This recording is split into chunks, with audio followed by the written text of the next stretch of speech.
Hola Ida, para nosotros es un gusto y para mí personalmente un gusto poder hacerte esta entrevista. Creo que es lo que soñamos mucho de los que nos dedicamos al derecho o a la justicia, es tener una conversación con vos. Eh, vos, la primera que te quiero hacer es, ¿vos te das cuenta lo que generas en la gente? No, la verdad es que es una pregunta. Comienzo muy liviano. eh, no, yo entiendo que después de la entrada en vigencia del Código Civil y Comercial, gracias a juezas como vos y como gente que nos dio tanto apoyo, bueno, ha habido un antes y un después respecto del conocimiento que la gente tiene de nosotros. O sea que todo esto yo se lo atribuyo al Código Civil y No, yo te Comercial. digo que Sí. sos muy humilde, no tiene que, por supuesto, obviamente que lo que uno hace produce esa huella en la gente, pero bueno, lo tuyo trasciende las generaciones, trasciende los lugares. A mí me impresiona esto que se produce con vos, que no tiene que ver con los jueces o con los abogados del norte, del sur, de la capital. O sea, es impresionante. Y a mí lo que me impacta es que cuando, si nosotros le preguntamos a cualquiera que esté en nuestro ámbito, para vos una referente de la justicia, sale tu nombre. Bueno, yo te agradezco mucho lo que decís, Machi. Lo único que yo te puedo decir es que mis 26 años en la Corte de la provincia de Mendoza, yo sentía un gran peso y una gran responsabilidad, porque sabía que éramos pocas las mujeres que habíamos llegado a los superiores tribunales y cada una de nosotras tenía la responsabilidad de hacer las cosas lo mejor que se puede. Porque eso es lo que nos ha caracterizado a las mujeres que, bueno, se ha llegado al techo de cristal, si vos crees, a nivel provincial. Y entonces es como que tenés que rendir examen con cada sentencia. Entonces está bien que rindamos nuestro examen con cada sentencia. Cada sentencia que hacemos tenemos que mostrar que hicimos todo lo mejor posible. El problema es que a veces ese examen no se le pide a las personas del sexo masculino, ¿no es cierto? Si una mujer saca una sentencia mediocre o no demasiado buena, bueno, mira esta mina, la sentencia que dictó. Entonces yo, te digo sinceramente, siempre sentí ese peso, esa presión, esa necesidad de hacer lo mejor que yo podía. Por supuesto, siempre hay gente que lo puede hacer mejor que uno, pero tratar de hacer lo mejor que yo podía, por este compromiso que siempre he sentido respecto de las otras mujeres. No sé si está claro. Sí, claro. Y cuando yo ingresé a la Corte de la Provincia, que fue el 4 de enero de 1984, con el gobierno constitucional, claro, ninguna mujer había estado en la Corte de la Provincia de Mendoza. O sea, la primera en Mendoza. ¿Verdad? Entonces el peso era muy grande y yo era muy joven, no había cumplido todavía los 40 años. Ah, era jovencísima. Entonces era muy joven, siempre decíamos con mi queridísima y recordada amiga Vivi Kaller de Orchansky de Córdoba, que nos faltaba ser negras a nosotros, porque, claro, pues porque mujeres, éramos mujeres, éramos jóvenes, éramos de origen judía, entonces lo único que nos faltaba era ser negras para responder a todas las categorías de las minorías. Y tanto ella como yo muchas veces tuvimos esa conversación y por eso siempre la recuerdo en estas oportunidades. Sentíamos las dos ese peso, ¿no? Ese peso que teníamos que responderle a todos estos colectivos de los que formábamos parte. Claro, una responsabilidad más grande todavía. Sí. Escúchame, ¿y el código? ¿Qué bueno, ha sido en tu vida el código? Por eso yo te decía recién que yo entiendo que respecto al impacto que mis ideas puedan tener en el ámbito jurídico, tienen un antes y un después. Porque yo he dado otras batallas que no fueron las del código y esas, bueno, me han hecho a lo mejor ser conocida en otros ámbitos, como la batalla por la interrupción del embarazo, la batalla por matrimonio igualitario, son todas batallas que tuvieron un impacto, digamos, más en poblaciones que no pertenecen al ámbito jurídico. Pero esas batallas creaban amigos y enemigos, o sea, creaban profundas diferencias. Y hoy con los medios masivos de comunicación y las redes, entonces se advierte mucho eso, porque cuando no están de acuerdo con vos en esos puntos sensibles de la sociedad, entonces, bueno, te dicen de todo, vos no sabés quién te lo dice, ellos sí saben a quién se lo dicen, pero uno no sabe a quién te lo dice. Entonces, bueno, han sido batallas que han vivido y afortunadamente no me he equivocado. Escúchame, ¿has perdido batallas? Bueno, sí, he perdido también. Claro que se pierden batallas. El tema que hoy hemos hablado, la justicia restaurativa. Yo quise establecer la justicia restaurativa cuando era jueza de la Corte de Mendoza. Se perdió la batalla. Sí, todavía no se puede. No pudimos llevarla adelante. Ahí en la vida se gana y se pierde. Sí, lo que pasa es que en términos de batalla y batallas que uno da en materia judicial, bueno, vos, el código y la reforma del código durante mucho tiempo se ha perdido. O sea, esa batalla durante mucho tiempo se ha intentado reformar el código, unificar el código. ¿Y después de cuántos años se ha logrado la unificación del código? Yo trabajé en 3 proyectos. Bueno, hasta que por fin se dio. Claro, salió. ¿Y por qué ha salido? ¿Qué opinas? Mira, Napoleón decía que un código es el producto del poder político. O sea, hubo un momento que hubo poder político para dictar. Y por eso salió. Claro, no había voluntad política. Es un acto de poder, decía Napoleón. Y es verdad. Fíjate que el código estuvo paralizado en el Congreso, casi un año, su tratamiento.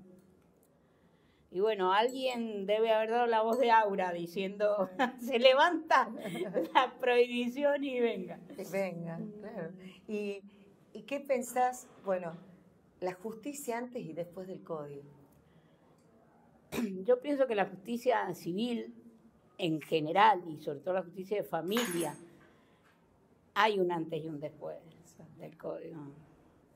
Es una justicia como la hemos querido, más del caso, menos abstracciones y más del caso. Los que han entendido el mensaje y son los más, pienso yo que es una justicia que se acerca más a las necesidades del litigante, no a las abstracciones. Y eso creo que es muy importante. Y otra cosa, fíjense que yo en la facultad siempre les digo a los alumnos el tema de los fundamentos, los aspectos valorativos del código. Qué gran acierto en nuestro Código Civil y Comercial que ustedes hayan hecho toda esa declaración de principios. Claro, ese título preliminar, ese título preliminar que es tan importante, sí. Bueno, ese título preliminar en realidad es, no digo exclusivo, pero obra en un porcentaje muy mayoritario del doctor Ricardo Lorenzetti. Esta era una idea que él tenía y estaba en sus libros y bueno, los demás hemos puesto algo, pero el porcentaje es insignificante al lado de este título preliminar, sí, es obra del doctor Lorenzetti. Yo me he conmovido mucho en tu honoris causa, cuando ha hablado Lorenzetti de vos. Calculo, si yo me he conmovido, me imagino lo que debe haber implicado para vos en ese día, porque quienes tienen la oportunidad o tengan la oportunidad de verlo, él ha dicho que ella merecía estar en la corte, que es algo que muchos de nosotros opinamos, pero me ha parecido, primero, un acto de un gran reconocimiento a vos y de mucha generosidad, porque he dicho, creo que a ella debería haber estado a la corte, una cosa así. Me pareció fuertísimo eso. El acto, el honoris causa en Buenos Aires fue un acto muy importante. Sí, tremendo. Significó mucho para mí. Sí, por supuesto. Por supuesto. Sí, sí. Porque he tenido, en fin, la satisfacción de haber recibido doctorado honoris causa incluso en el extranjero, la Universidad de París 12, la Universidad de Montpellier, que fue un acto precioso también, con música de Piazzolla y bueno. Pero, claro, en Buenos Aires había mucha gente de todo el país, ese acto, ese salón tan lleno. Todo el mundo te acompañaba. Aparte de lo que ha dicho la gente de vos, ha sido, la verdad que muy, muy emotivo todo. O sea, todo, no solo el acto, sino el post-acto, el after. Ha estado bárbaro. Escúchame, ¿desde cuándo sos docente? Bueno, mira, yo ingresé a la docencia apenas me recibí, nunca me voy a olvidar. Apenas yo me recibí en una universidad privada, porque en esa época en Mendoza no había universidad pública de Derecho, Facultad de Derecho. Entonces, cuando me recibí en esa universidad, era un grupo muy pequeño. ¿Había muchas mujeres? No, pero el grupo era pequeño y muy unido. O sea, competíamos mucho entre nosotros por las notas, lo de siempre. Pero era un grupo muy unido donde se hicieron amistades muy profundas. Y cuando terminé, entonces, bueno, fui a la facultad a hablar con quien era el secretario en esa época, que era, imagínate, le decían el perro, así que claro. imagina lo que era. Y entonces le digo, mira, me gustaría escribirme alguna cátedra para seguir estudiando. Y lo que nunca me imaginé es que el secretario me dice, usted tiene que ir a la cátedra de obligaciones. O sea que estamos en la misma línea. ¿No? Marisa iba a contrato, que es mi primer amor, obligaciones es mi segundo amor. O sea, yo estaba en las dos, en obligaciones y en contrato. Claro, y en obligaciones el profesor era un profesor muy exigente, era un hombre, en fin, en esa época no habían mujeres en la cátedra ni nada. Y bueno, había escrito algunos libros, fue un hombre muy importante para Mendoza, un gran abogado, se llamaba Hernán Cortés, pero no tenía nada que ver con aquel. Pero era un hombre, como te digo, difícil así en las relaciones. Entonces, cuando el secretario me dice, usted tiene que ir a esa cátedra, claro, yo me quedé ahí. Pero siempre le estaré agradecida, porque realmente ahí fue la columna vertebral que tuve que estudiar, y bueno, y ahí empezó mi amor por la responsabilidad civil y todo eso. Así que, pero siempre tuve yo en la cabeza que tenía que seguir la línea, eso me lo había enseñado otro profesor de Derecho Civil, muy querido para mí, a quien le dedicaba un libro. Él me decía, mire, hay que hacer como hacían los grandes profesores de Derecho Civil, que daban parte general, obligaciones, contratos, que daban los 5 civiles de aquella época. Bueno, y esa fue mi gran ilusión y la cumplí. Yo empecé por ahí por obligaciones, pero di contratos, di reales, di familia, di sucesiones, y me faltaba parte general, y ahí fue donde fui a dar clases de ciencias económicas. Y entonces en ciencia económica se estudiaba ese materión que había donde había de todo, y ahí di parte general también. O sea que yo pude cumplir también esa ambición de haber dado clase en todos los civiles. ¿Y penal? Porque justicia restaurativa, o sea, ya me mareas, digamos. No, esto de todos penal, los civiles, ¿y cuándo empezamos con penal? Esto de penal, la verdad se lo debo a Marilyn Fontemaki, de la justicia restaurativa. Porque un día viene Marilyn y me dice, mire, he invitado a un juez canadiense, así. Bueno, fui a escucharlo me pareció muy interesante todo lo que decía el juez.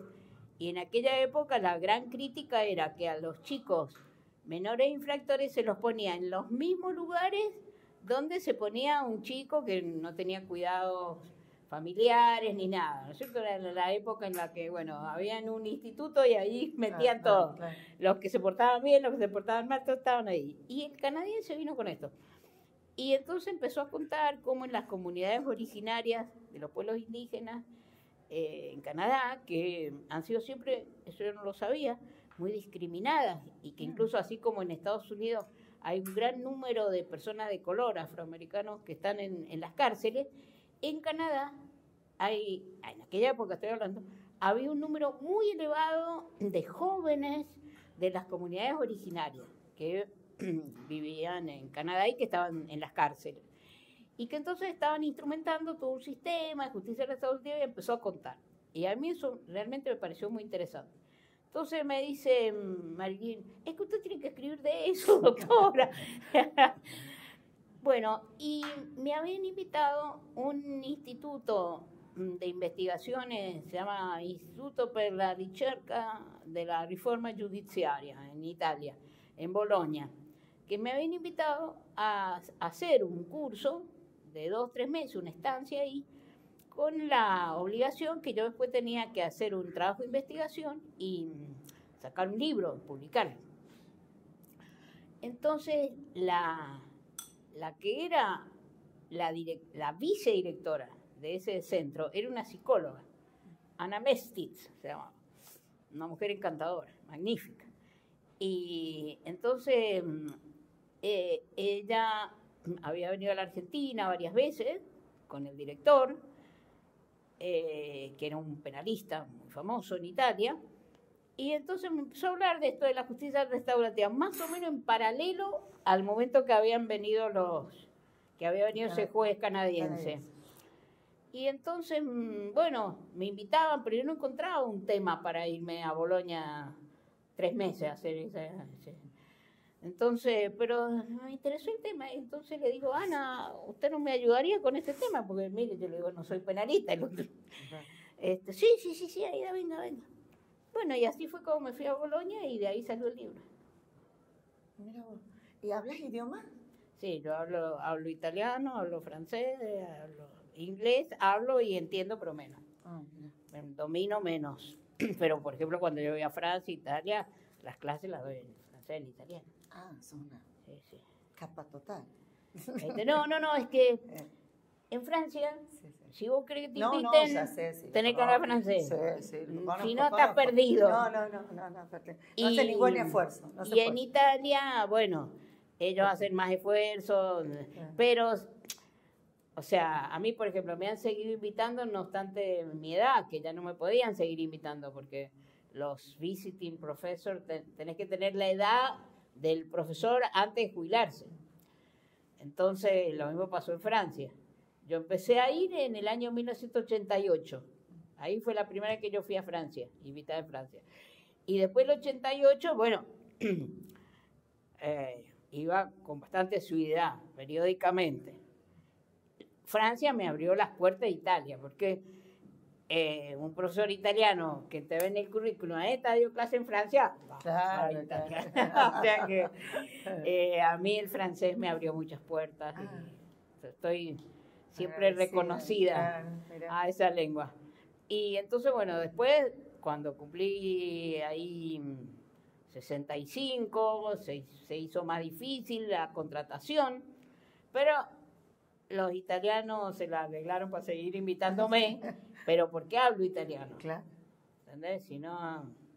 No sería tan generoso. No.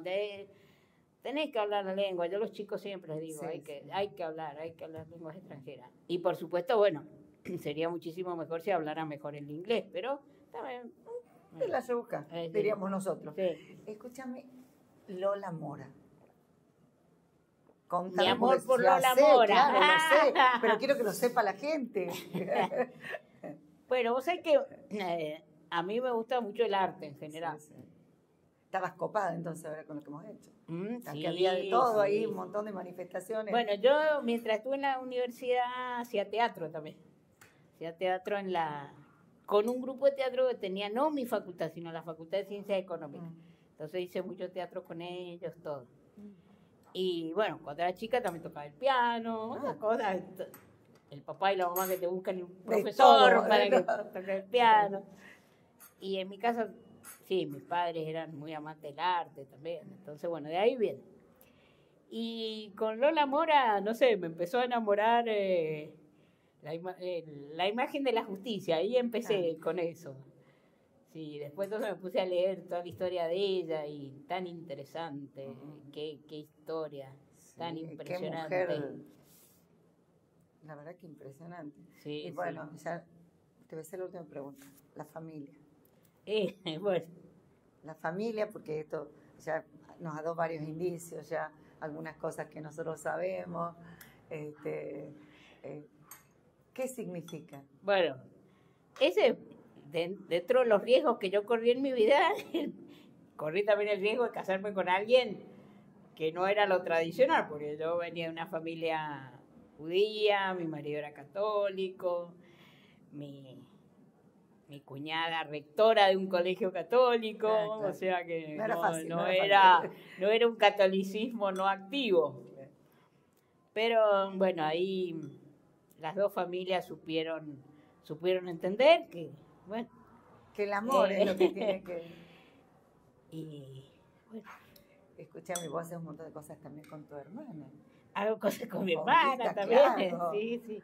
Bueno, mi hermana ya se dedicó al arte directamente.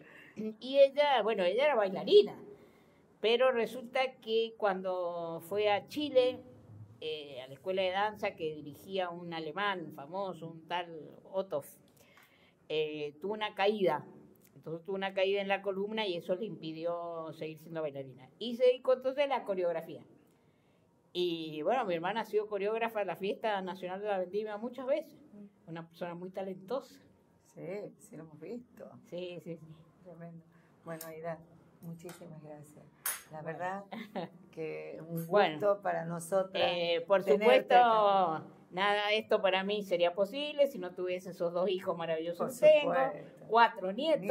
Los nietos. Mi nieta, la segunda, que se acaba de recibir de abogada. Sí, ya está muy tanto, maravilloso. ¿Qué sentís con eso?